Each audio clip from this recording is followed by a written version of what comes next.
I'm not a historian, I'm not a social scientist.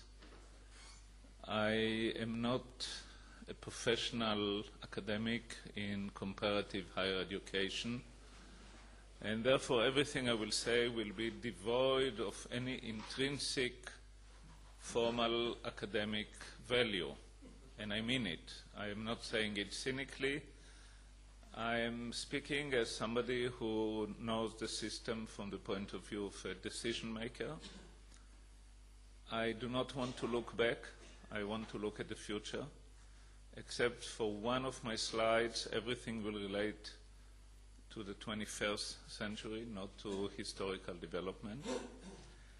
And what I would like to try to do is to outline my own personal view, because now I'm not occupying any important administrative position, and I'm allowed to say whatever I wish without committing anybody, without committing any institution. I can make anyone I wish quite angry and upset, and that's a great privilege, which you don't have when you run large institutions. So what I would like to outline is really my own view of what would be a suitable approach to the university system, not only in Israel, but in principle elsewhere. And it will have clear resemblance to certain parts of the American system. There are certain parts of the Israeli system that behave precisely in this way, but I would like to try to integrate it into a picture which really is suitable for the future, because there will be, as you will see, certain elements which are not yet really recognized by everybody. I chose to call this presentation the Ivory Lighthouse for reasons that will become clear in about 2.5 minutes. And please allow me to go back. This is the only slide of history. My grandfather, Haim Harari, went approximately 100 years ago from Tel Aviv to Paris to get a PhD in literature in the Sorbonne. And he didn't write me any letters. He died before I was born. But if we could invent a time machine which would induce him to write me a letter from the Sorbonne 100 years ago, he probably would say to me that a university is a remote, isolated ivory tower, definitely so, in which distinguished aging scholars, mostly with beards, not very crucial, contemplate philosophical and ethical issues, probe the most esoteric deep secrets of nature, and train the next generation of selected brilliant minds to do likewise, and the emphasis is to do likewise.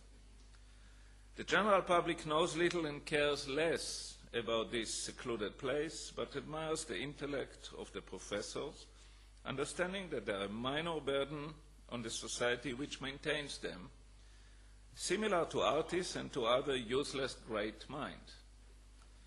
The university has no relation to the business world, to industry, to government, to the pre-collegiate educational system, or for that matter, to anything else practical.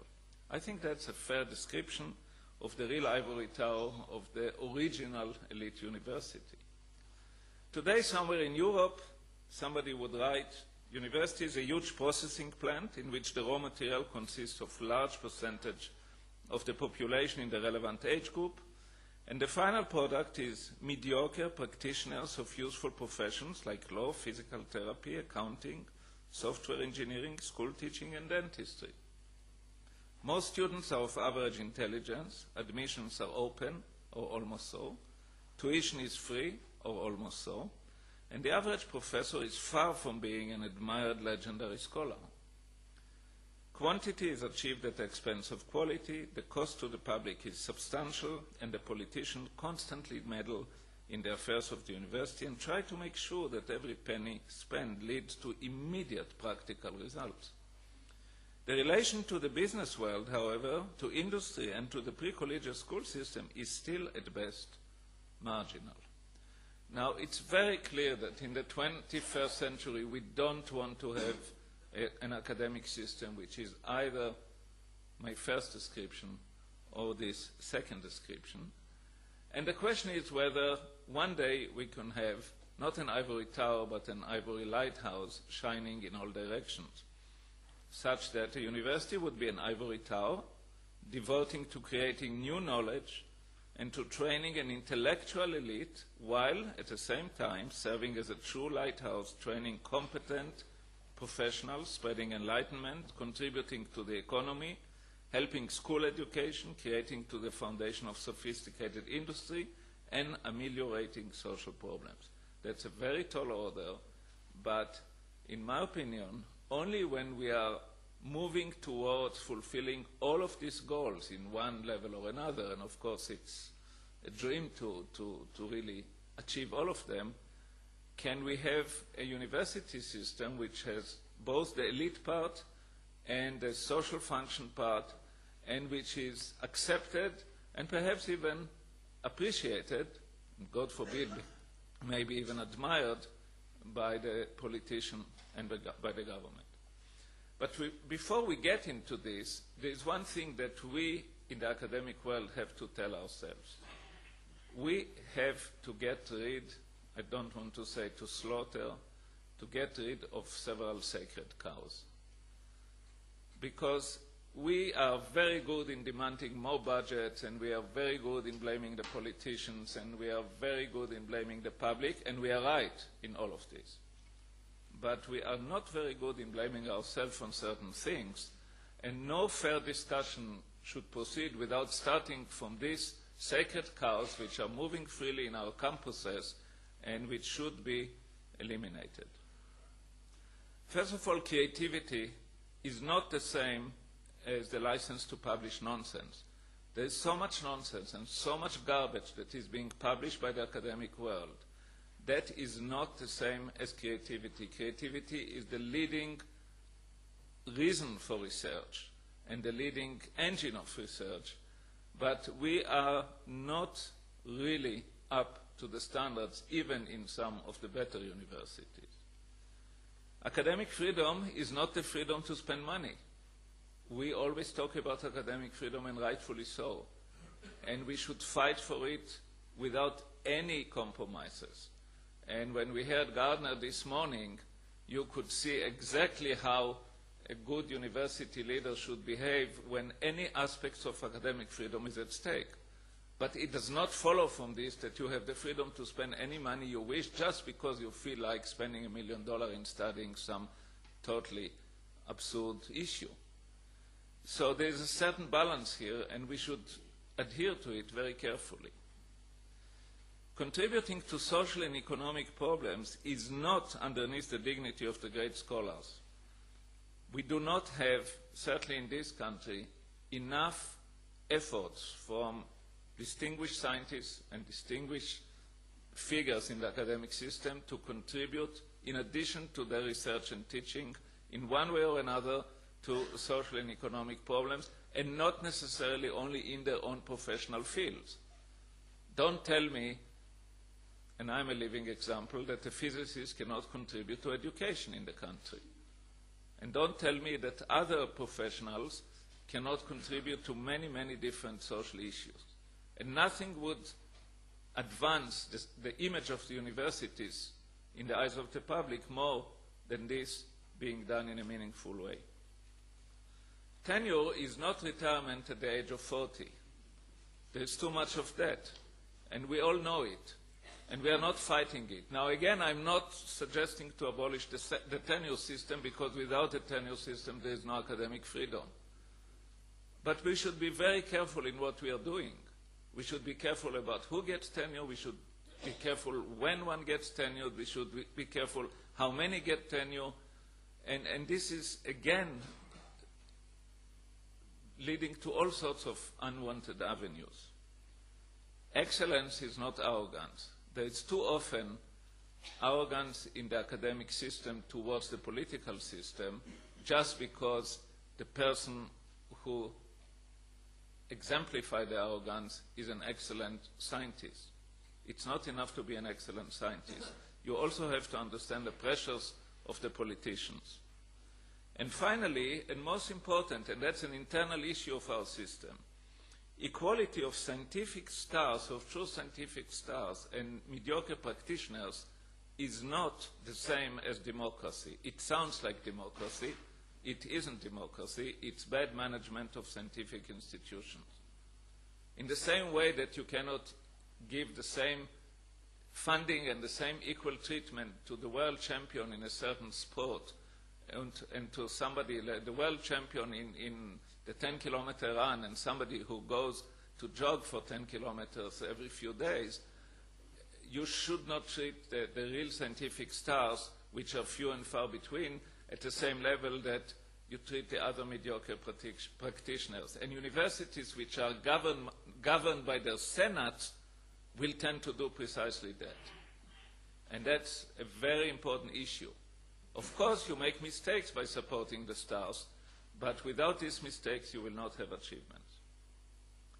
Now, we've been talking about diversity for the last 28 hours, but we've been mostly talking about diversity of institutions, and I would like to talk about diversity of resources and diversities of tasks of the university, because in my opinion, diversity of different academic institutions can come about only from the diversity of resources. And we've had a lot of analysis about the ills of the European system. In my opinion, the main ill of the European system is that it's almost fully funded by government. If you are fully funded by government, you have no choice but to do what the government tells you.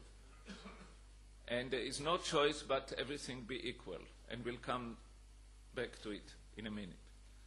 So let us talk about resources. A university system can have government money, can have local money, local government or municipal, can have tuition, ongoing philanthropy, income from an endowment, if it's an old enough and rich enough university, competitive research grants, income from intellectual property, very important in the 21st century, and all sorts of extra programs like the ones in the University of California that were mentioned this morning by Gardner. The tasks of the university, traditionally only teaching and research, is much more than that. You have to educate scholars and train professionals. This is not the same thing. Somebody was asking earlier, can we have good teaching without research? I would say you cannot have good teaching, educating scholars without research. You certainly can train professionals by good teachers who don't do research at the same time, whether it is social work or law or even surgery. Of course, basic research is the function of the university, and applied research is partly the function of the university, and the blurring boundaries between the two make this really one task. Social problems I already mentioned. Interface with industry is extremely important and not practiced too widely in Europe. Better in the United States. I must say in Israel the situation is almost as good as in the United States, but far from satisfactory. And then there should also be a much stronger integration with the rest of the educational system, from kindergarten to the end of high school, because it is the product of that system that goes to the university, and it is the product of the university who are training the kids in that system. And then there are many other things we can think about. If I list the resources that were listed on the previous slide, 8 of them, they're very clearly divided into 3 which have intrinsic egalitarian nature and 5 which are definitely not egalitarian. And in my opinion, it is this that should put the difference and the equality in the diversity of institutions. Government support, which is based on numbers of students, number of graduates, number of different fields of research, different degrees awarded, and all of this, cannot, no matter how hard the government will try, it cannot be very differential. Even if the government succeeds in including quality in a clever way in the criteria, the best and the worst will be differentiated by a relatively small amount. It is against the nature of democracy. It is against the fact that the children of the politicians are spread among the different talents like the rest of the population. There is no way that government support will be very different from egalitarian to different types of institutions. Local government represent regional interest. And that's good, because that means that institutions in more remote places may have a better chance to get local support. And tuition is definitely egalitarian, certainly in countries in which the government determines the tuition. The tuition, in my opinion, it's absolutely crucial to have tuition. It's crucial to have uniform tuition. We'll come back to it in a minute.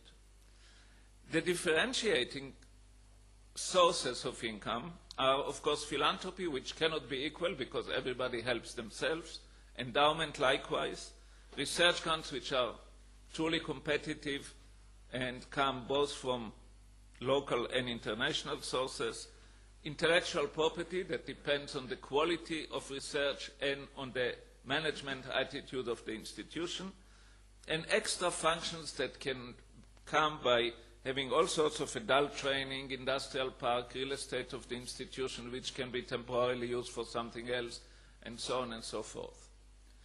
Now, the lines which are marked here with this green, these are the ones to which I want to come back for a minute or two each.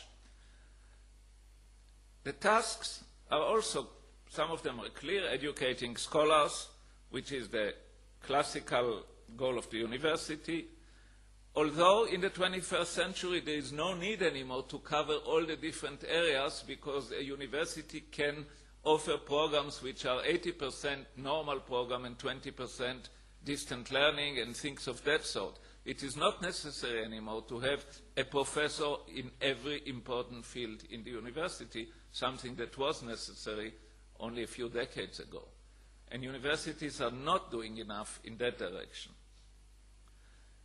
It's very important for university in the 21st century to move into multidisciplinary programs in a very big way, because there are hundreds of new professions that simply did not exist 10 years ago. Universities have to train administrators of environmental projects. They have to train experts in computerized accounting system. They have to train nurses who specialize in MRI or CAT scan machines. I mean, all of these are totally interdisciplinary, don't fall into any category that existed before, and are absolutely essential for the modern universities. Basic research, we will come back to in a minute. Again, it has the green line. Applied research in the university should cover the entire road from R to D, and I don't know if you've noticed that the word road starts with R and goes to D. It is that entire road that has to be covered, of course, less D and much more R, but there is a certain integration which is absolutely necessary for a first-class university. And I will not dwell on the rest of it except to get into the point of the school system later.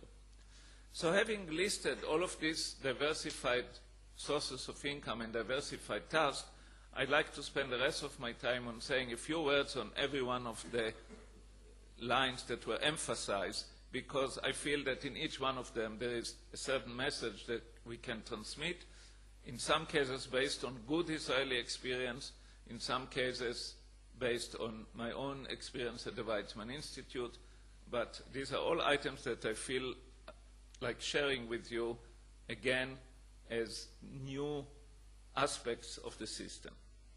So the first thing is tuition. It is morally and economically right to have tuition.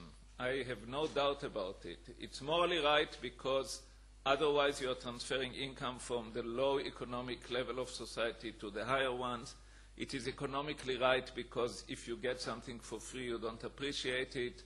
And it's very important not to allow people to spend 10 years running after a BA, or to have free education to older people who are bored and want to learn something which is absolutely adorable, but there's no reason to give it for free. Should the tuition depend on the subject? Some people say the tuition should be the real cost of the different subjects. This is, of course, crazy because, number one, it will encourage everybody to study the so-called cheap subjects. And second, with all the multidisciplinary subjects, it will be a total madhouse before anybody can figure out what costs what. So it's totally impractical and also economically bad, and therefore tuition should be the same for all students? Should it depend on income? The student is an adult. The student can decide to be independent of his or her parents. The Israeli student is even older. And therefore, I very strongly believe that the tuition itself should not at all depend on the income of the student, and how to help the ones who cannot afford it, we will say in a minute. And therefore, I think the formula is very simple. There has to be tuition, it has to be equal to all professions, it has to be equal to all students, and its level has to be the real cost of the cheapest field. Otherwise, certain students will pay more than their studies cost, and that's also unfair. So if you take the real cost of a law student or a Bible student, which are more or less the cheapest fields in terms of cost to the university, that should be the tuition. In Israel, it's about 12,000 shekel per year, or in other currency, approximately 2,500, whatever, euro or dollar, which is not the same anymore. And I think that should be the general rule. Now, there is a magic formula that has been working magnificently in Israel, and I never understood why it is not adopted, and maybe the next commission will adopt it. We have the wonderful tutoring project, mentoring project, in which already 30,000 students in Israel are acting as mentors and tutors to children from families of low socioeconomic background, and in return for working 4 hours a week, they receive a fellowship. Now, if we declare that every student can receive half of the tuition by doing that, and half of the tuition by an interest-free loan, which is returned a few years after he or she finished their studies, that means that every student can go through the entire university without paying 1 penny in cash. But that student has to take 2 obligations, the social obligations of the tutoring project and the economic obligation of returning the loan. Experience shows that the vast majority of the students do not do it because their parents will pay for them. But that means that the decision is theirs, not the universities. You don't have to set up a bureaucracy that decides who is rich and who is poor, and who has property and no income, and who has income and no property, and all of this nonsense, and which student does not want to depend on his parents, and which student is already married with 2 children and the parents don't want to support him, and all of this. So I think this simple formula is both economically profitable for the government, it's fair, and it precludes from the university all sorts of people that come there to have a nice vacation. A word about philanthropy and endowment. You see the beggar in the corner, and I hope that you cannot read what he says. Now, I drew your attention to it. In any case, philanthropy is something which is widely exercised in Israel and in the United States and almost never in Europe. I honestly believe that European universities have no real good future until philanthropy will penetrate the public education system in Europe. Because it is philanthropy that allows certain universities to do things that others cannot do. And it is true that philanthropy depends on the talent of the fundraiser, but it first and foremost depends at the end of the day on the quality of the institution. Because the modern philanthropist is usually a very shrewd business person. And the shrewd business person will give money only to a success story. They like to join the winners.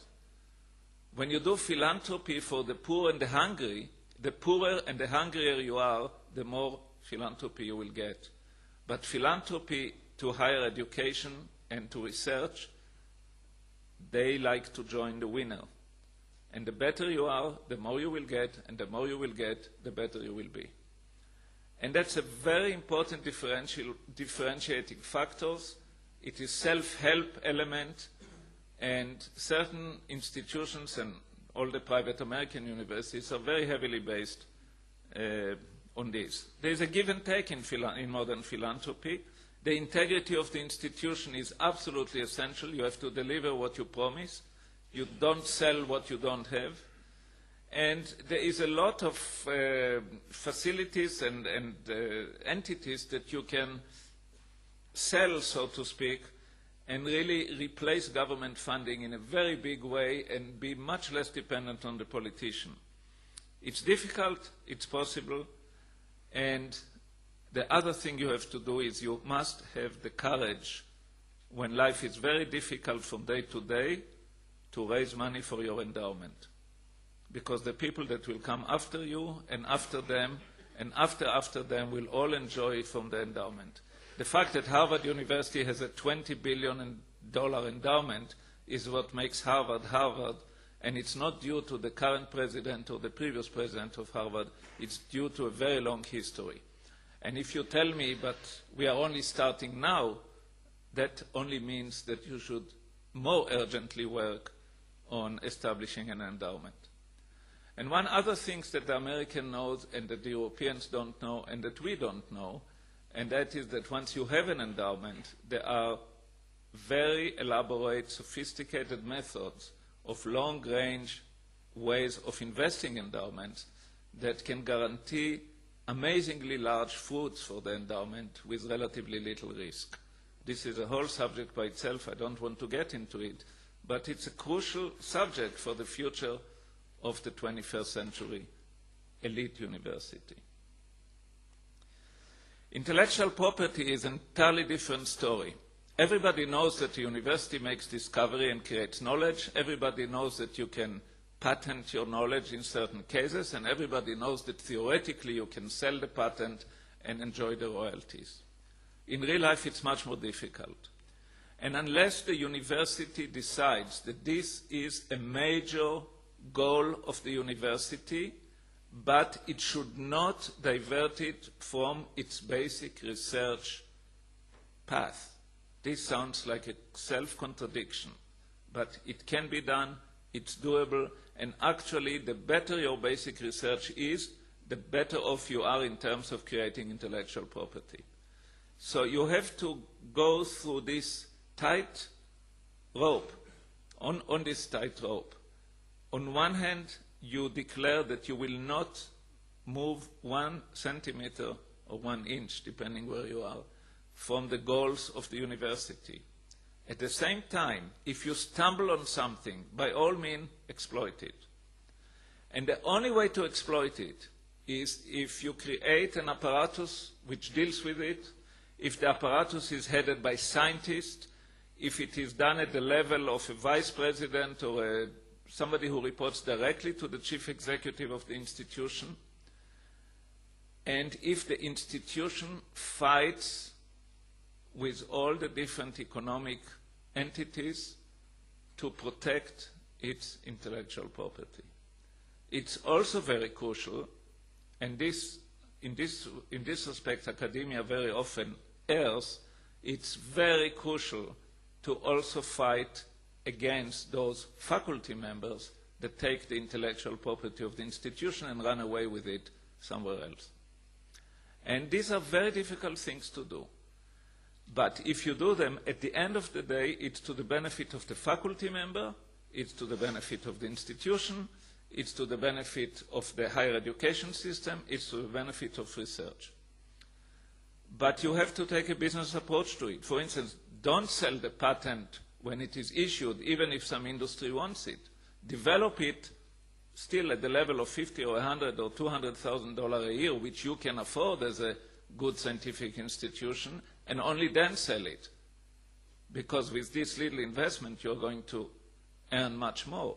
And this does not take anything away from your scientific level.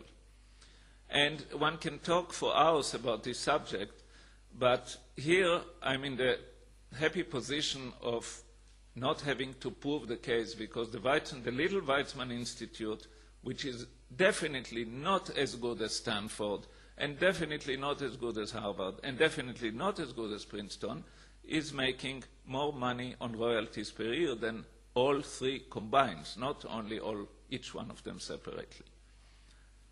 Now, that's not a claim about our scientific excellence. We are pretty good scientifically, but we are not Princeton, we are not Harvard, we are not Stanford, and we are not anywhere near them. Let's have no illusion. But by pursuing such a policy without moving away from being an institute of basic research, we can do it. And I believe that the future is that scientific research will depend very much on this. And as soon as universities learn how to do it, it's going to happen.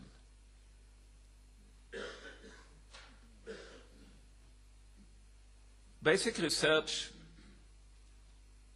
it's very important, and this is not happening in Europe. The research group should be like a startup company, not in the sense of trying to make a profit, but in the sense of being entrepreneurial. The basic research group leader has to try to get resources from all possible directions, from internal resources in his university, from philanthropic sources, from industrial sources, from regional and national and international sources. Experience shows that the first-class scientists can get all of this, and then they have a very rich menu of support, and they can really do fantastic work, and this is exactly the case in the top scientist groups in the United States, and there are some groups in Israel which have these features. In Europe, you get from the government what you get, and either you're happy or you're unhappy, and that's the end of it. Very little, well, you get from national science foundations in addition, but that's also government, and very rarely you get from other sources. And I think this is, again, one of the reasons for the difficulties. It's very important that basic research will take risks, very serious risks, and the managements of institutions have to encourage the risks. And finally, of course, basic research in the most remote university must be always judged by international standards, never by the local standards, not of the region, not of the country, not of anybody except the full international standard. One word about the school system. The educational system is a pyramid. It starts with kindergarten and it ends with the PhD. The academic system has to train the teacher. Our academic system fails miserably in training the teachers. We have teachers' colleges that are doing reasonable work. The universities are failing miserably in training school teachers. What they are doing is they are training them in the School of Education to write papers about education, and in the, let's say, in the science department, they learn physics or biology or whatever. But they don't learn to be a biology teacher. And you can go on and on and on, but universities must contribute to extracurricular activities, to curriculum development, and in that respect, Israel is actually one of the leaders in the world. Education is too important to be left to the educators. It touches every citizen in such a profound way, and the future of every country in such a profound way, and now more than ever. And therefore, the entire academic system has to be involved with it. And finally, we have the problem of time. The time scale of everything I talked about, education, basic research, social problem, industry development, schools, is 10 to 20 years. The horizon of the politician is the next election. And if the next election are 4 years away, we are lucky, because here it comes 2 years away. Now, the result of this, of course, is that the politician is encouraged to do one of two things, both of which are wrong. Either to change nothing, or to have a total reform and reorganization every year and a half. And it's not even clear to me which one is worse. Probably the total reform is worse than doing nothing. And therefore, to a large extent, the academic system has to try, again, remember the story of California, to work from its own roots and try to institute a change by itself, in spite of the government, with the government, separate from the government, because otherwise it will not survive. Now, that's really the end of my remarks, except to say that even if I'm wrong in 50% of what I say, the university of the 21st century is a different animal than the university of the past. The multidisciplinarity, the distant learning, the intellectual property, all of these aspects are giving a whole new twist to the university. And we better learn how to deal with them and get used to functioning within such a system. Thank you.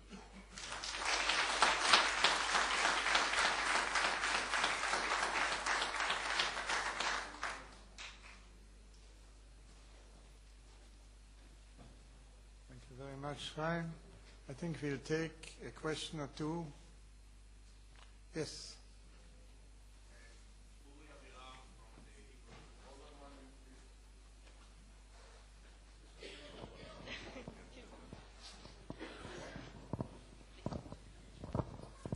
Uri Aviram from the Hebrew University. First of all, I tremendously enjoyed your presentation, and thank you. Now, you have mentioned something about the professional academic training within the 21st research universities, or university or higher education system. I'm a social scientist, all my life involved in social welfare and professional school of social work. And we have been traditionally on the boundaries of research universities. And I would like to ask you whether you would care to comment about the place of professional schools within the higher education system and how we create a possibility for them, creativity, research, and productivity, and contributing to society. I think I briefly touched upon this. First of all, professional schools are extremely important because those professions which are being taught in the professional schools are extremely important. It's very important to train social workers or school teachers or any of the other professions, and some of them have a higher, brain surgeon is a profession, and physiotherapist is a profession, and they're all very important. The one comment that I made, which I will repeat, is this. In every one of these professions, there is place for research. But research in these professions does not occupy the same place that it does in history or in physics. I simply cannot imagine a teaching of physics or of history without research. I can imagine the training of good social workers, and you may not agree, but I'm entitled to my opinion, or even the training of good neurosurgeons. Certainly the training of pianists in a music academy which offers a BA. Many, many other things. I can imagine the training of absolutely first-class, essential, excellent contributing people by teachers who are not involved in research. Now, that sentence that I just said includes an enormous amount of money for the system of higher education. If the schools of education of the university, for instance, would train the future educators, and some of their teachers will conduct research, which is very important, but others will not, that's an entirely different cost than a full-fledged research. And I think the diversification should also be within the universities, between the different schools and between the different categories.